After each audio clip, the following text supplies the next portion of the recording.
지난 시간에 우리가 에스겔 11장 말씀 후반부를 못했기 때문에 거기서부터 말씀을 전하겠습니다. 11장 후반부에 그룹과 그룹 위에 하나님의 영광을 나타내는 모습이 나왔습니다. 이 그룹이라고 하는 거 말씀드린 대로 케룹이라고 하는 하나님의 천사, 수종드는 하나님의 일들을 수행하는 이들이고, 이 그룹을 환상으로 에스겔이 보고 이 그룹을 통해 가지고 하나님의 영광이 그 위에 나타났고, 그 영광을 따라서 지금 예루살렘 성전에 들어가서 하나님의 비전을 본 겁니다. 이 그룹과 하나님의 영광은 에스겔서가 처음 시작할 때도 나오는 포로로 끌려가는 2차 포로 시에 포로로 끌려가는 길에서 하나님의 영광, 그룹 가운데 나타나신 하나님의 영광을 보게 됩니다. 왜 하나님의 영광을 이렇게 에스겔서에서는 환상과 또 이렇게 구체적으로 묘사하냐면, 당시에 에스겔 시대가 어떤 시대였냐면 이 하나님의 영광, 여호와의 영광을 보지 못하는 시대, 무시하는 시대였습니다. 그러니까 하나님께서 역사하시는데 하나님 안 계신 것처럼, 사람들이 하나님 보지 못하는 시대, 하나님 안 계시는 것처럼 생각하던 시대입니다. 그렇기 때문에 하나님의 영광을 아주 구체적으로 묘사하고 하나님의 천군 천사를 그룹을 통해서 하나님께서 강하게 역사하신다라는 사실을 증거하고 있습니다. 이 말씀에서 중요한 것은 두 가지인데, 이 그룹을 통해서 에스겔에게 보여주는 비전이 어디서, 장소가 어디서 벌어지느냐, 11장 말씀, 앞에서 본 11장 말씀에서는 그 장소, 무대가 어디였습니까? 예루살렘 성전에서입니다. 예루살렘 성전에서. 성전과 성읍에서 예언한 얘기입니다. 이 하나님의 영광 그룹 천사를 통해서 그 성읍과 성전에서 하나님의 예언을 한 거죠. 그런데 이 말씀의 장소가 또 옮겨집니다. 23절부터 보면 여호와의 영광이 성읍 중에서 올라가서 성읍 동편산에 머물고, 24절에 보니까 주의 신이 나를 들어 하나님의 신의 이상 중에 데리고 어디로 갔다고 그래요? 갈대아에, 어디로 갔다고 그럽니까? 갈대아에 사로잡힌 자, 갈대아에 사로잡힌 자들에게로 그룹과 천사가 나를 다시 옮겨갔다는 얘기입니다. 그래서 예언하는 장소가 바뀌었어요. 왔다 갔다 하는 거예요. 무소부재하신 하나님의 영광이 막 나타나는 거죠. 여기서 아주 중요한 말씀을 우리가 발견하게 되는데, 예루살렘 성전의 성읍에 남은 사람들은 누구냐? 역사적으로 보면 예루살렘 성전이 망하는데 1차, 2차, 3차에 걸쳐서 망했다고 그랬죠. 2차 포로 당시에 에스겔이 지금 포로로 끌려가고 있는 상황입니다.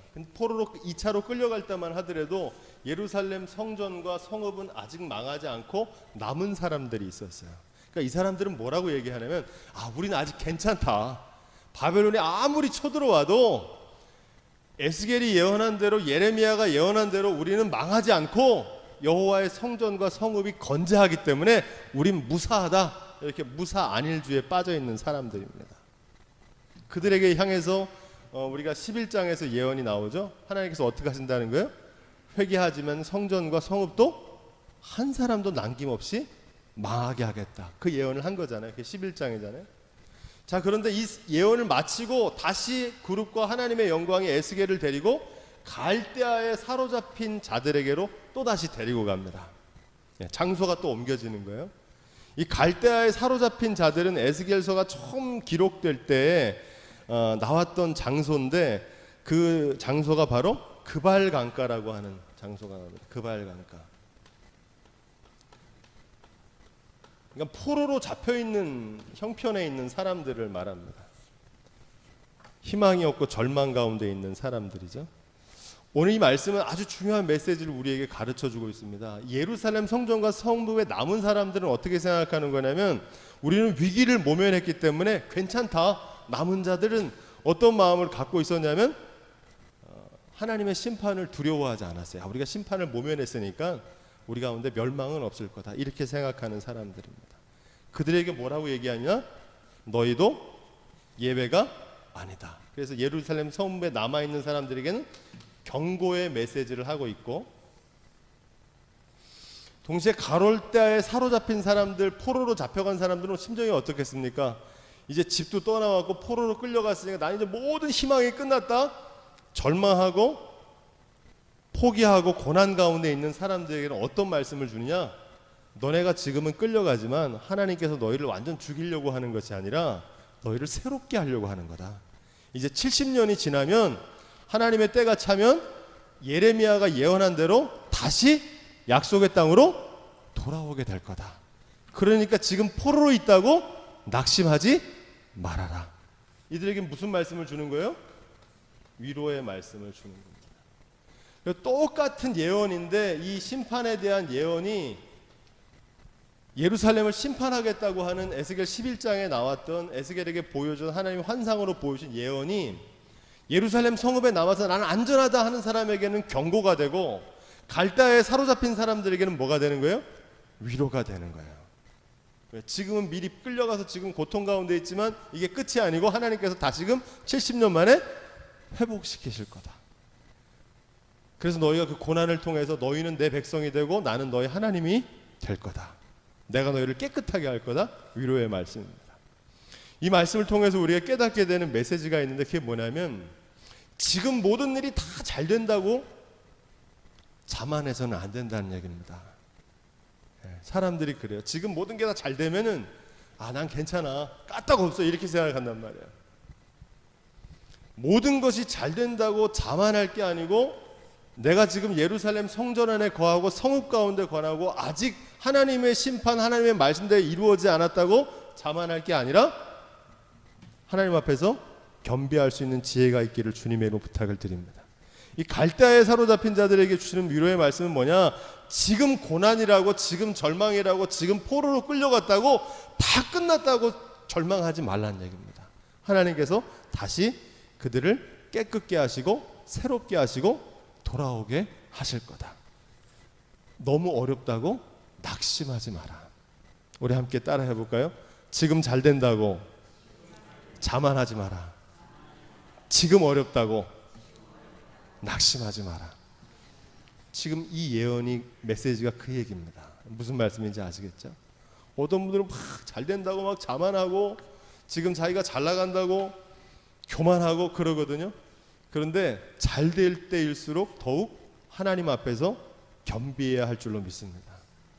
또 지금 막 어렵고 안 된다고 막 낙심하고 절망할 게 아니라 하나님께서 다시금 이 고난을 통해서 나에게 가르치시고 고난을 통해서 깨우치셔서 새롭게 하시려고 하는 주님의 계획을 믿고 믿음으로 승리할 수 있는, 극복할 수 있는 저와 여러분들이 될 수 있기를 주님의 이름으로 축원드립니다. 이게 지난주 11장 마지막 말씀이었습니다. 경고와 위로. 이제 오늘은 새롭게 에스겔 12장 말씀을 우리 함께 읽겠습니다. 1절부터 2절 에스겔서 12장 1절 2절을 큰 소리로 읽겠습니다. 이제 새로운 예언이 시작되는데 이스라엘 백성들에게 하나님께서 이름을 붙여주는데 뭐라고 붙여주십니까? 패역한 족속이다 이렇게 얘기합니다. 패역한 족속. 이 패역이란 말은 요즘 잘 안 쓰는 말인데 배신자 이런 얘기입니다. 배신자. 하나님의 은혜를 저버린 사람들. 이 패역한 족속이라고 말씀하시는 이유가 그 다음에 나오는데 그 이유가 구체적으로 뭐라고 그럽니까?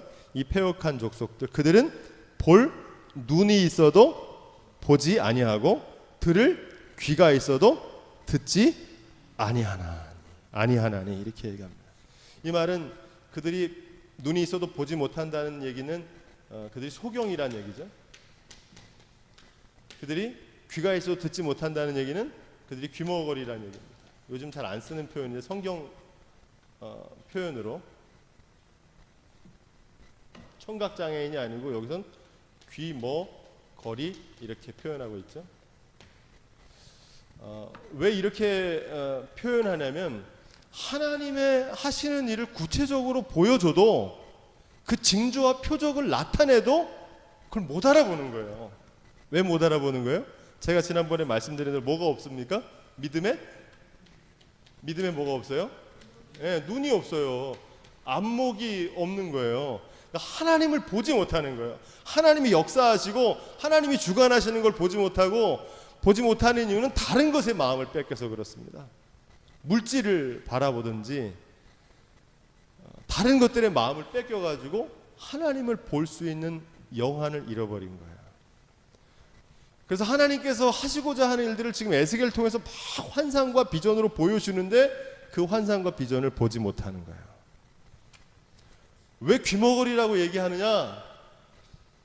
에스겔뿐만 아니라 하나님께서 누구를 보내셨습니까? 예레미야를 보내셨잖아요. 우리가 작년에 읽었던 말씀, 예레미야 얼마나 긴 책입니까? 이 예레미야 위대한 예언자를 보내서 하나님께서 하나님의 뜻과 하나님의 말씀을 계속 전하셨어요. 돌아오라고, 회개하지 않으면 바벨론에 의해서 멸망하게 될 거라고, 이 큰 성읍이라도 무너지고 말 것이라고, 너희가 다 포로로 끌려가게 될 것이라고, 회개하고 돌아오라고 끊임없이 외쳤음에도 불구하고 들었습니까? 안 들었습니까? 안 들었어요. 보아도 보지 못하고 들어도 깨닫지 못했다. 이스라엘 백성들이 망한 이유가 어디냐면 이것 때문에 망한 겁니다. 그래서 다른 성경엔 뭐라고 얘기하면 저희가 청종치 않았다 이렇게 얘기합니다. 듣지 않았다는 얘기입니다. 소귀의 경읽기라고 아시죠? 누가 이렇게 말하는데 못 들은 척하고 이렇게 하는 걸 뭐라고 그럽니까? 뭐 하는 거예요? 무시하는 거죠. 하나님께서 말씀하셨는데 그 말씀을 무시하는 거, 안 들어도 된다는 거예요. 나는 내 마음대로 살겠다는 거예요. 무슨 얘기입니까? 우리의 인생의 주인은 누굽니까? 예수 그리스도이신 줄로 믿습니다. 우리의 인생의 주인은 여호와 하나님이시잖아요. 근데 사단은 뭐가 사단이냐면 내 인생의 주인은 나다는 거예요. 그래서 하나님의 말씀 무시하는 거예요. 내 맘대로 사는 거예요. 환경 따라, 상황 따라, 형편 따라 사는 거예요. 그게 죄입니다. 지금 이스라엘이 망한 이유가 그것 때문에 망한 거예요. 하나님의 능력이 없어서 그런 게 아니라 하나님께서 아무리 말씀하셔도 듣질 않으니까. 가르칠 방법이 없어요. 배우려고 하지 않는 사람을 어떻게 가르칩니까? 청종치 않아서 이스라엘이 망했다. 예언자들이 진실을 경고함에도 불구하고 듣지 않았다. 교만한 사람들의 특징이 뭐냐면요, 마음이 높아지면 다른 사람 얘기를 듣질 않습니다. 누가 얘기해도 그냥 귓등으로 듣는다 그러잖아요. 안 들어요. 바라기는 하나님께서 저와 여러분들에게 하시는 음성을 들을 수 있는 귀가 열려지기를 주님의 이름으로 축원드립니다. 지혜로운 사람들은 잘 들어요. 어떻게 듣냐면 뭐 위대한 사람들 말만 듣는 게 아니라 어린아이의 입술을 통해서도 하나님의 뜻을 들어요. 심지어는 나귀를 통해서, 어떤 예언자는 나귀를 통해서 하나님 말씀하시는 음성을 듣기도 해요. 겸손한 사람은 작은 풀잎을 통해서도 배우고요.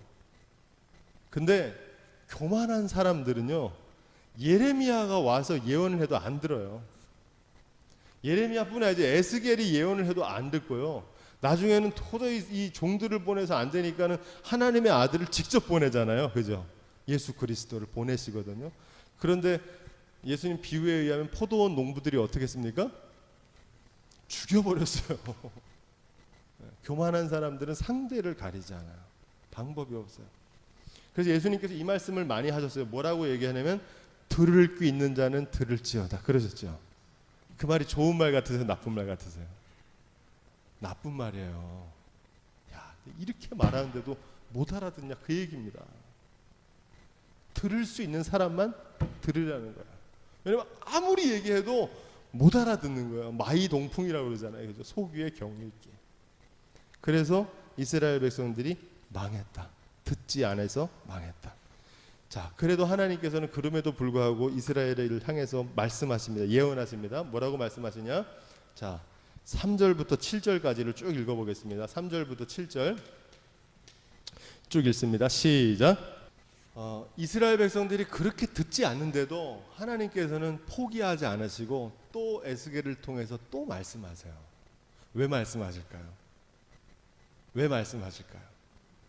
한 사람이라도 듣고 돌아오기를 바라서 말씀하시는 거예요. 그러니까 하나님께서는 지금 에스겔을 통해서 니네 망한다는 저주를 내리려고 하는 게 아니라 구원의 길, 아직 기회가 있을 때 한 사람이라도 돌아오라고 말씀하십니다. 근데 말로 해서 안 들으니까 하나님께서 어떻게 하시냐면 특별한 예언을 합니다. 그게 행구 예언이라고 제가 이렇게 이름을 붙였는데, 그게 뭐냐면은 이사야를 통해 에스겔을 통해서 하나님께서 특별한 퍼포먼스를 하게 하십니다. 행동으로 보여주는 거예요. 시청각 교육을 하시는 거죠. 말로 해서 안 들으니까 어떻게 하냐면, 행구를 메고 너는 행구를 준비해라 이렇게. 행구는 뭐냐면 뭐 여행 도구라고도 생각할 수 있지만, 먼 길 떠나는 포로 노예들이 싸는 짐을 싸라는 거예요. 이삿짐 싸란 얘기입니다. 행구를 싸다가 사람들 보는 앞에다가 이렇게 이삿짐을 풀어 놓으라는 거예요, 낮에.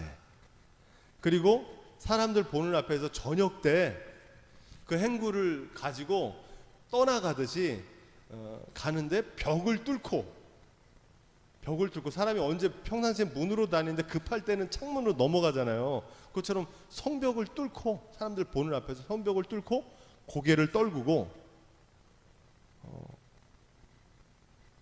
포로로 끌려가는 건 모습처럼 네가 하라는 거예요. 왜 이걸 하라고 그러느냐? 아까도 말씀드린 대로 이렇게 하면 어떤 일이 벌어질 거라고 하나님께서 기대하시냐면, 9절에 보니까 인자야 이스라엘 족속 곧 그 패역한 족속이 내게 묻기를 무엇을 하느냐 하지 않더냐, 이렇게 말합니다. 그렇죠. 이스라엘 백성들이 물어본다는 거예요. 너 왜 이런 일을 하는 거냐? 이상하잖아요. 선지자가 갑자기 어느 날 목사님이 요 앞에다가 이삿짐을 잔뜩 부려놓고 짐을 이렇게 싸놓고 있다가 저녁 때 밤이 되면은 그걸 들고서 창밖으로 콱 넘어가는 그런 행동을 한다 그러면 여러분 이상하게 생각할 거 아니에요. 얼마나 이상해요.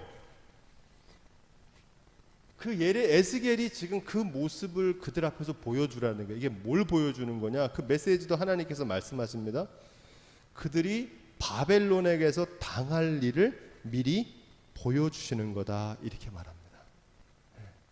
이제 망할 거라는 거예요. 너희들이 이제 보따리 다 싸고 바벨론의 포로로 이제 한 사람도 남김없이 다 끌려가거든요. 그 끌려가는 모습을 미리 보여주겠다는 겁니다. 10절부터 12절 보세요. 10절부터 12절 시작. 아멘.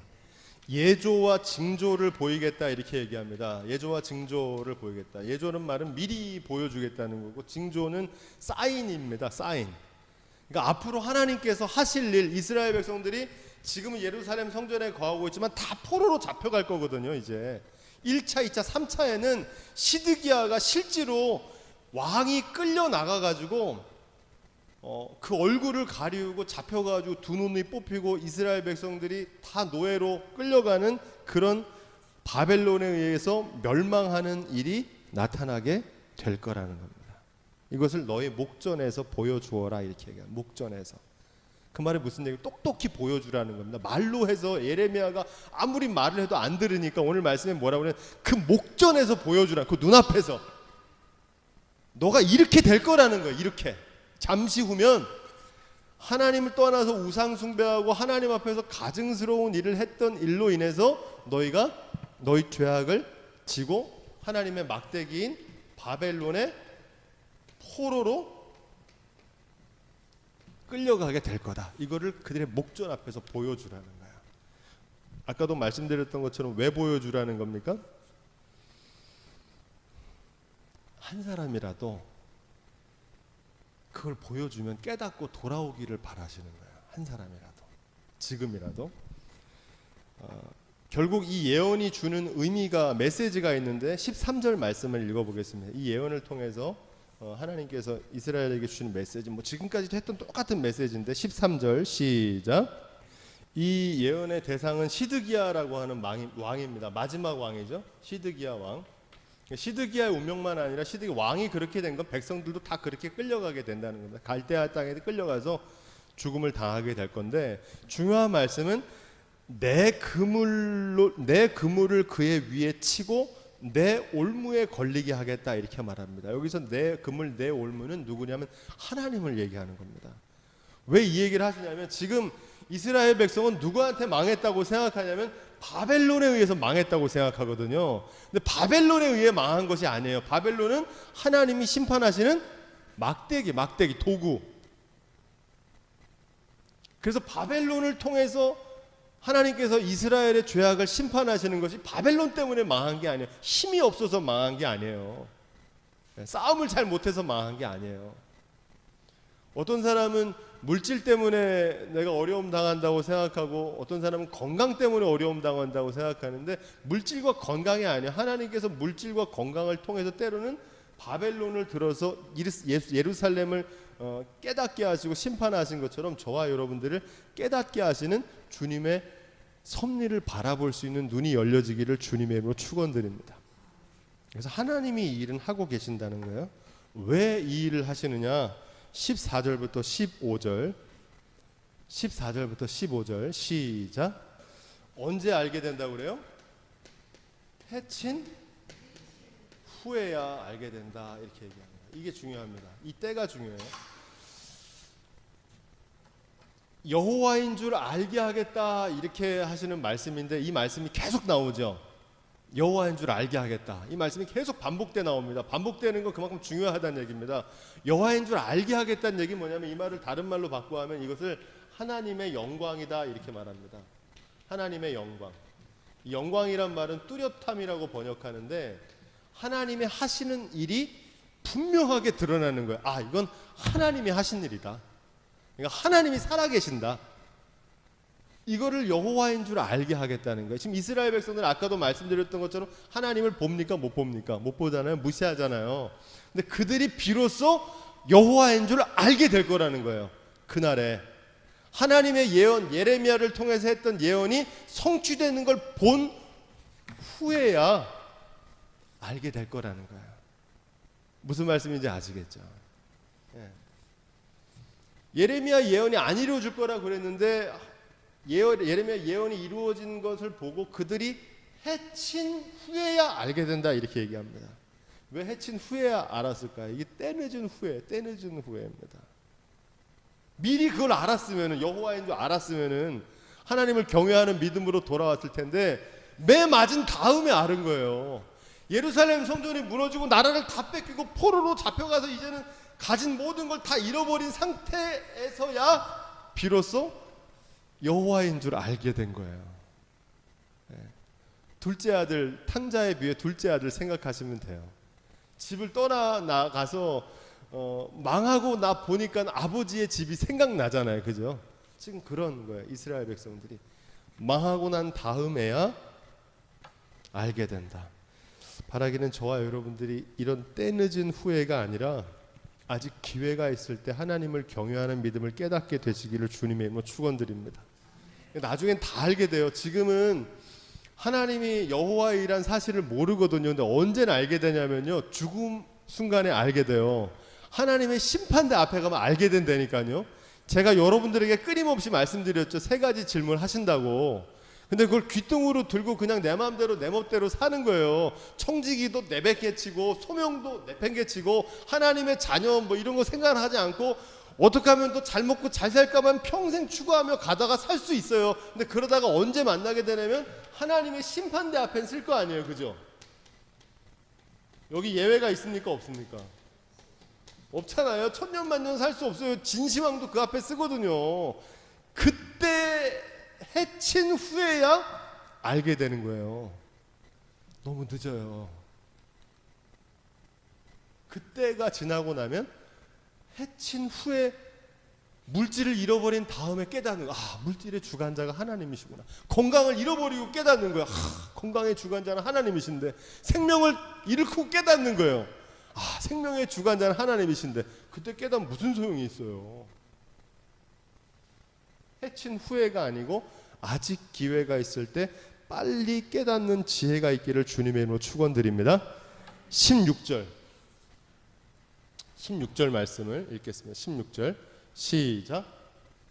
그들 중에서 며칠 남겨두시겠다 이렇게 말합니다. 왜 남겨두느냐? 이 사람들을 목격자로 남겨두겠다는 거야. 뭘 하는 목격자냐? 아, 여호와께서 진짜 하나님이시더라. 하나님의 말씀대로 하나님의 영광대로 나타내시더라. 누군가는 보고 있어야지 그걸 증거할 거 아니에요. 누구한테 증거하냐? 이방인들에게 증거하게 하겠다 이렇게 얘기합니다. 이방인들에게. 이게 무슨 얘기냐면 하나님께서 지금 이스라엘을 심판하시는 이유는 뭐냐면 이스라엘을 선택하신 것도 하나님이시고 지금 심판하시는 것도 하나님이시잖아요. 부르신 분도 하나님이시고 세우신 분도 하나님이시고 내리시는 분도 지금 하나님이시거든요. 그걸 통해서 뭘 깨닫게 하시냐면은 세우는 분도 하나님이시고 내리시는 분도 하나님이란 사실을 알게 하려고 하시는 거예요. 누구한테? 이방인들도 알게 하려고 그러는 거예요. 원래는 어떻게 알게 하려고 그랬냐면 하나님을 경외하고 순종하는 자들을 하나님께서 저렇게 축복하시는구나. 할렐루야. 그걸 알게 하려고 원래 이스라엘을 택했잖아요. 하나님께서 다윗과 그 나라를 세우신 거잖아요. 원래는 뭐 하시려고? 복을 주시려고 그걸 택하신 거잖아요. 그래서 이방인들에게 알게 하려고, 이방인들도 야 나도 저 이스라엘 백성들처럼 하나님을 잘 섬기고 하나님 말씀대로 순종하며 살아야겠구나, 그래야 내가 복받으며 사는구나, 원래 이렇게 하려고 하나님께서 세운 거잖아요. 이스라엘을 선택한 거잖아요. 근데 하나님께서 뜻을 바꾸신 게 아니고 이스라엘 백성들이 그 복을 걷어차고 이제는 어떤 가르침이 되냐면 이방인들에게 너희도 하나님을 섬기던 이스라엘 백성들이 자기 하나님을 저버리고 물질을 쫓아가고 우상을 섬기다가 저 모양 저 꼴이 되었다. 그걸 가서 이방인들이 보는 증거가 된다는 거예요. 좋은 본보기가 아니라 어떤 본보기가 되는 거예요? 나쁜 본보기가 되는 거예요. 지금 에스겔서 말씀을 통해서 왜 이 말씀을 계속 우리가 하냐면 이스라엘 망한 얘기를 하냐면은 이게 남 얘기가 아니에요.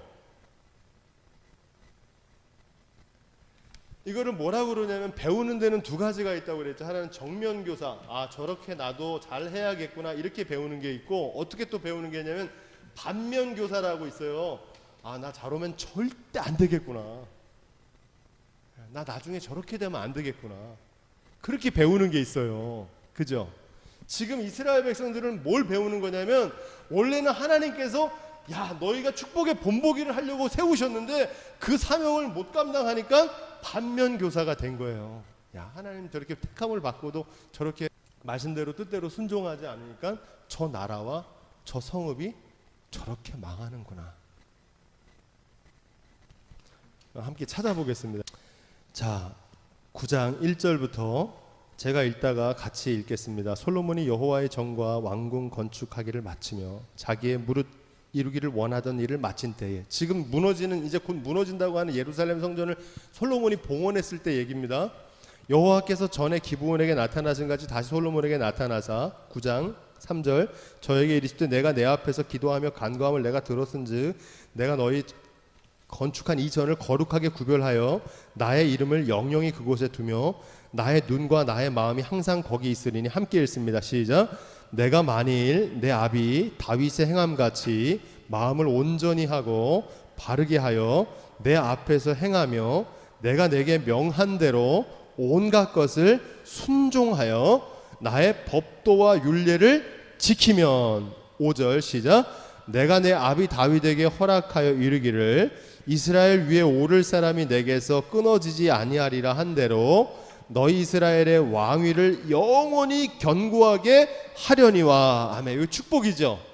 하나님 말씀을 순종하고 하나님을 경외하면 이 예루살렘 성을 통해서 이런 축복을 주시려고 작정하신 거예요, 하나님께서. 그런데 그것만 있는 게 아닙니다. 6절부터 그 반대로 시작.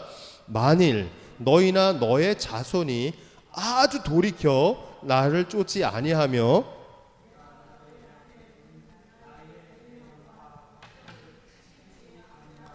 가서 다른 신을 섬겨 그것을 숭배하면 내가 이스라엘을 나의 준 땅에서 끊어버릴 것이요 내 이름을 위하여 내가 거룩하게 구별한 이 전이라도 내 앞에서 던져버리리니 이스라엘은 모든 민족 가운데서 속담거리와 이야기거리가 될 것이며. 아멘. 자, 그런데 하나님께서 그 길로 가지 않으면 어떻게 하신다는 거예요? 던져버리신다고 그러셨죠.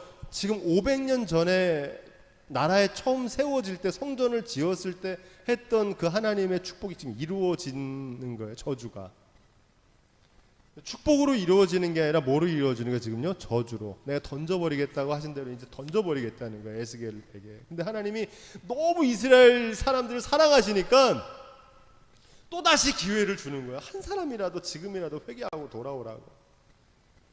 그래서 이사야를 먼저 보내가지고 북이스라엘이 망하는 모습을 보여준 거예요. 근데 남유다가 그걸 보고라도 깨달았어야 되는데 못 깨달으니까 예레미야를 보내가지고 남유다 너네라도 깨달아 예루살렘 성전은 지켜야 된다 그러는데 그 말을 안 들었어요. 그러니까 하나님께서 에스겔을 보내가지고 이제 1차, 2차 이제 마지막 3차면 완전히 끝나요. 근데도 아직도 못 깨닫는 거예요. 이스라엘 백성들은 아직 우리 건재하다 이렇게 얘기하고 있어요. 자, 근데 그 다음이 중요합니다. 이방인들 가운데 속담거리와 이야기거리가 될 것이며 8절 시작. 이 전이 높을지라도 무릇 그리로 지나가는 자가 놀라며 비웃어 가로되 여호와께서 무슨 까닭으로 이 땅과 이 전에 이같이 행하셨는고 하면 9절 대답하기를 저희가 자기 열조를 애굽에서 땅에서 인도하여 내신 자기 하나님 여호와를 버리고 다른 신에게 부종하여 그를 숭배하여 섬김으로 여호와께서 이 모든 재앙을 저희에게 내리심이라 하리라 하셨더라. 아멘. 누가 얘기해요? 이방인들이, 지나가는 사람들이. 아, 저 나라가 왜 저렇게 망했냐, 저 집안이 왜 저렇게 망했냐고. 아, 옛날엔 한때는 잘 나갔었는데 자기를 잘 나가게 인도하신 그 하나님의 은혜를 저버리고 다른 것 쫓아가다가 저 모양 저 꼴이 됐대. 누가 얘기하는 거예요? 이방인들이. 그리고 그 중에 며칠 남겨서 그 집안이요, 처음에 하나님께서 그 집을 축복해 주셨죠. 그런데 자기를 축복한 그 하나님을 저버리더라고요. 저버렸다는 게 무슨 얘기입니까? 하나님께서 물질도 주시고 하나님께서 건강도 주시고 하나님께서 지혜도 주시고 생명도 주셔서 살았는데 그 하나님을 저버리고 다른 곳을 섬기며 살았다는 거예요.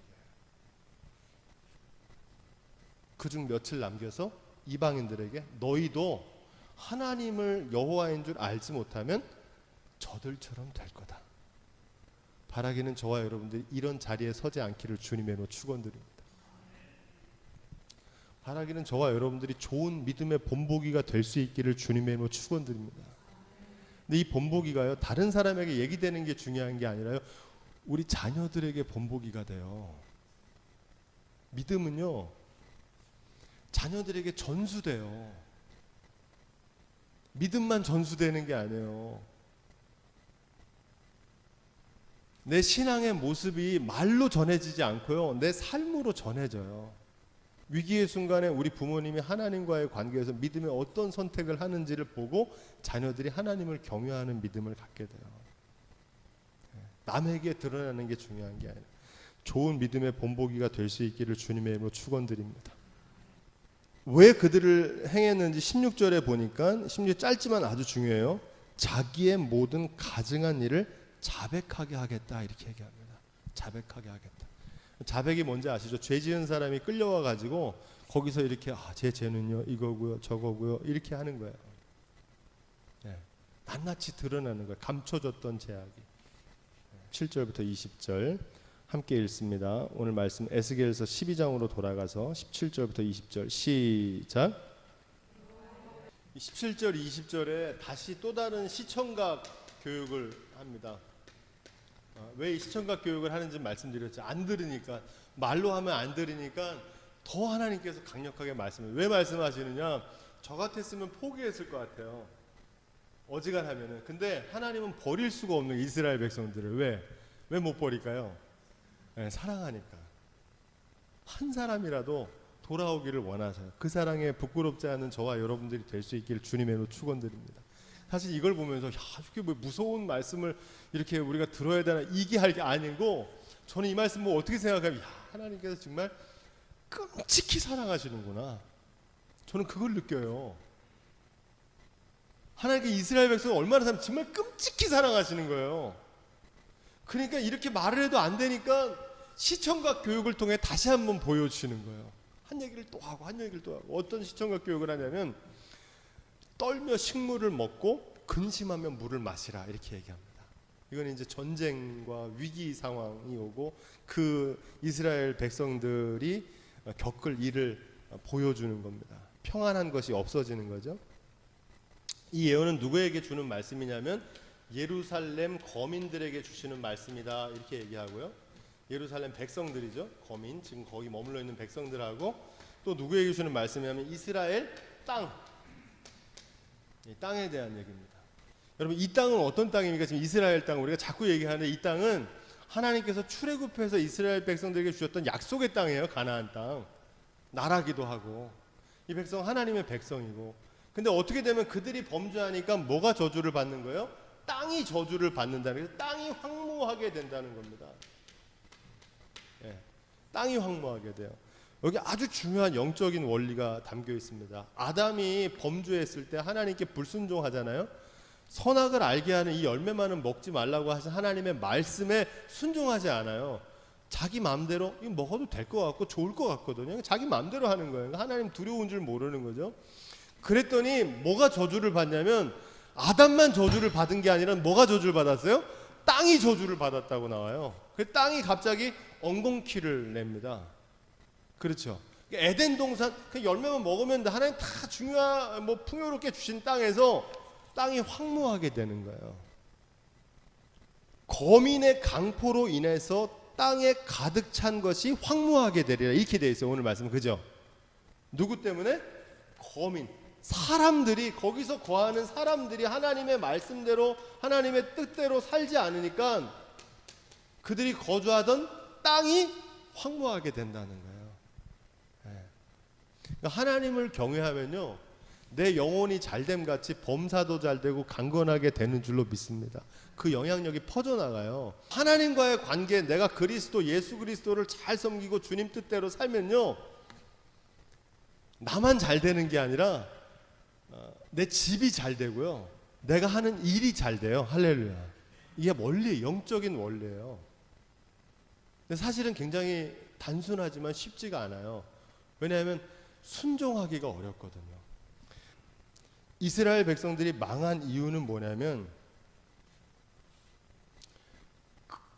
그들의 왕이 하나님이신데 왕을, 그리스도를 그리스도로 고백하지 않고 자기가 그리스도 노릇을 하는 거예요.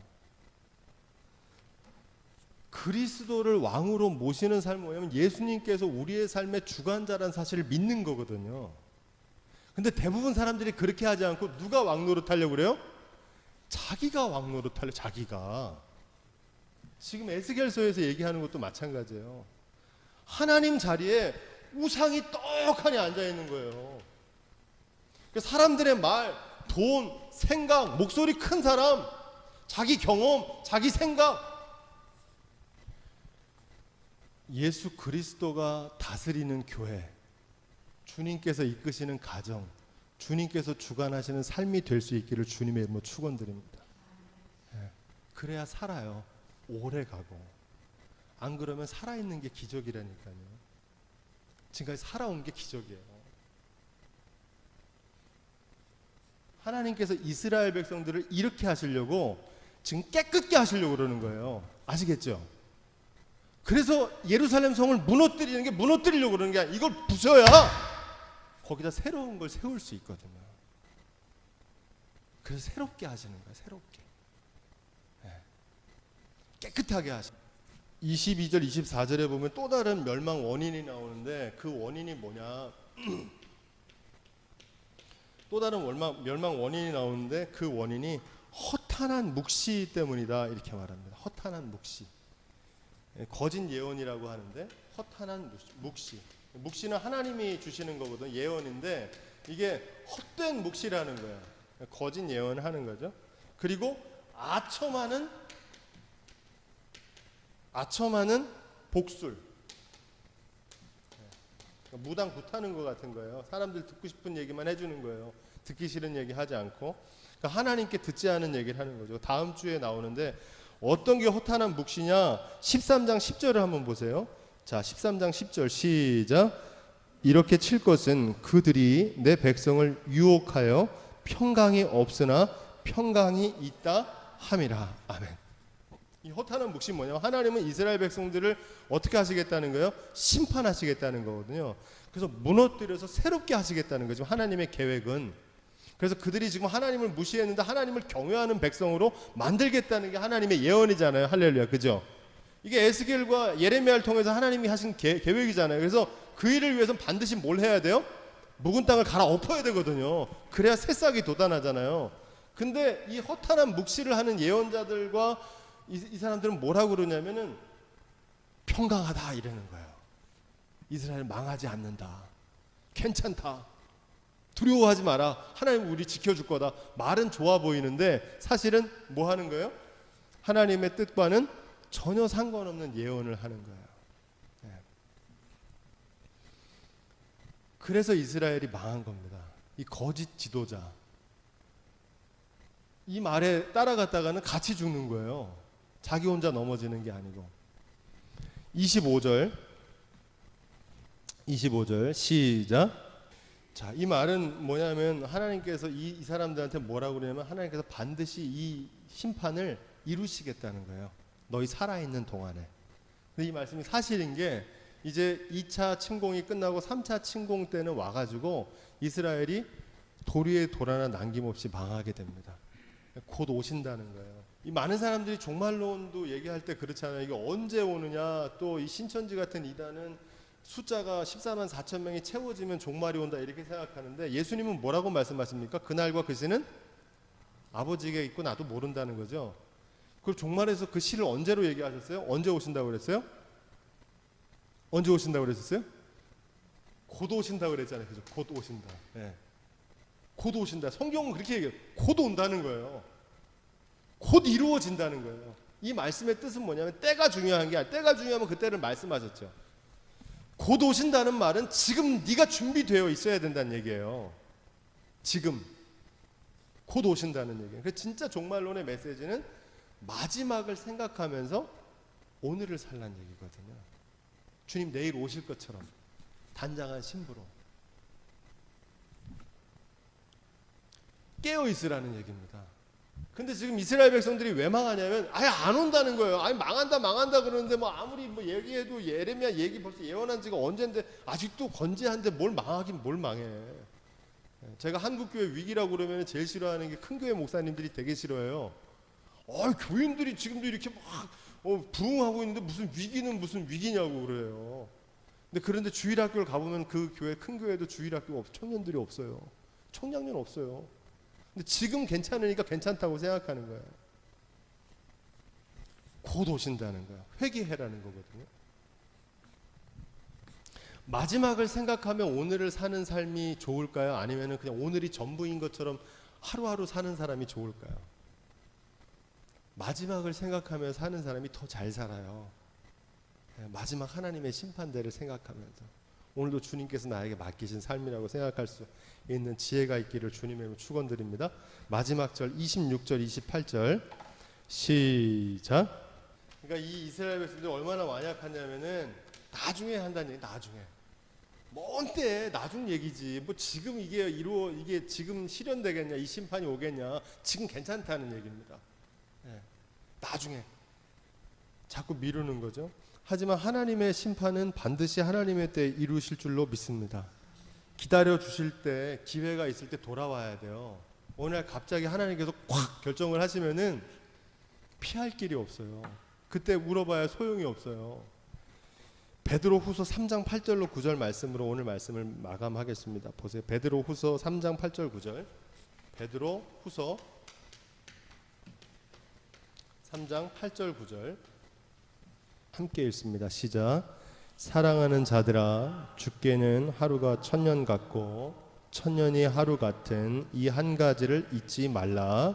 주의 약속은 어떤 이에 더디다고 생각하는 것 같이 더딘 것이 아니라 오직 너희를 위하여 오래 참으사 아무도 멸망치 않고 다 회개하게 이르기를 원하시느니라. 아멘.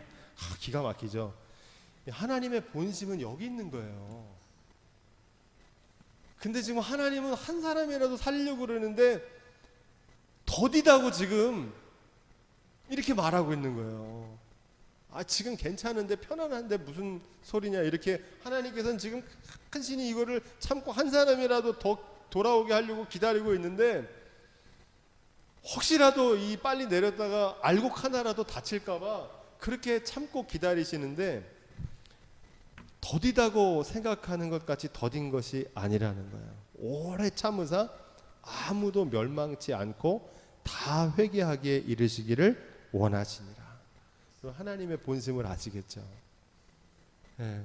그래서 참고 기다리시는 거예요. 할 말이 없어서 안 하는 게 아니고 두고 봐주는 거예요. 너 어디까지 그렇게 하나 보자. 너 그러다 큰일 난다라는 걸 자꾸 경고의 말씀을 주시고 또 힘들어하는 위로의 말씀도 주시고, 근데 못 깨닫는 거예요. 못 깨닫는 거예요. 지금까지 무사한 일하게 잘 왔는데 뭐. 사실 무사한 일하게 온 게 아니죠. 1차 침공, 2차 침공을 다 받았어요. 1차 침공에 성전 짓기를 다 가져갔고 2차 침공에서는 젊은이들 다니엘 이런 데 다 데리고 왔어요. 지금 에스겔도 거기 끌려갔거든요. 1차, 2차만 있었던 게 아니라 누구도 망했어요. 북이스라엘도 아수르에 망했잖아요. 애굽을 의지하다 망하는 걸 봤잖아요. 보고도 똑같은 길을 따라가는 거예요. 지금 우리 앞에 걸어간 사람들을 많이 봤잖아요. 그들의 말로가 어떻게 됐는지를 봤잖아요. 하나님이 축복해 주셨는데 그 축복을 가지고 다른 것을 섬기다가 어떻게 됐는지를 봤는데 또 그 길을 쫓아가는 거예요. 어떻게 보고도 쫓아가요, 그 길을. 바라기는 저와 여러분들이 하나님의 본심에 부끄럽지 않는, 한 사람이라도 깨닫고 돌아오기를 원하시는, 오래 참으시고 아무도 멸망하지 않고 다 회개하기에 이르시기를 원하시는 주님의 인내를 멸시하지 않으시기를 주님의 축원드립니다. 기도하겠습니다.